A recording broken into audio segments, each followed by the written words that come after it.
The Kidnapper.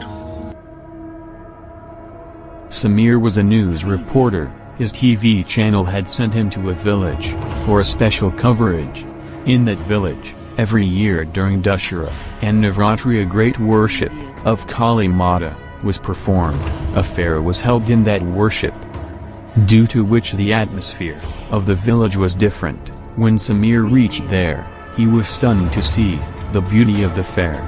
Stay, gone. There was not a single child, in the midst of so much noise. When he asked the people there, he came to know that some children were disappearing mysteriously for the last 1 month. The people of the village were very scared because of this, so no one had brought their child to the fair.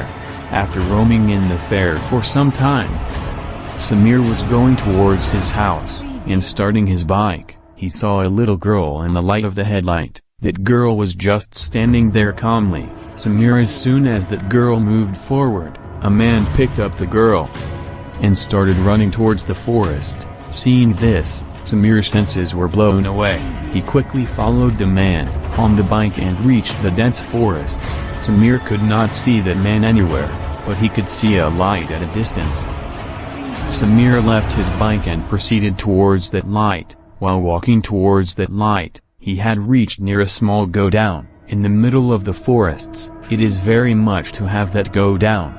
It was strange, but Samir was thinking about that innocent girl and went inside go-down, to save her. And what Samir saw inside that go-down was beyond his imagination. A big fire was burning in the middle of that go-down, and small children were lying unconscious around him. Their body had turned blue. Not only this, some marks were made on the walls in red color, and as much as Samir understood that the marks were made to worship the devil, worship, or black magic, Samir called the police. But then there was a loud bang from behind him, and he fell on the ground. Samir's phone was left from his hand, and fell away. Samir looked back, with bewildered eyes, a very tall and broad man standing behind him. His forehead was painted red, and in the center of the forehead was a black tabish. His whole body was covered with ashes, his long hair falling on his face. The man looked terrible to see. The man grabbed Samir's neck, and lifted him in the air. On seeing Samir's breath ended, and he fell down and died. The man threw Samir's body there, and went into the fire and started reciting the mantra, and putting something in that fire again and again started moving his body.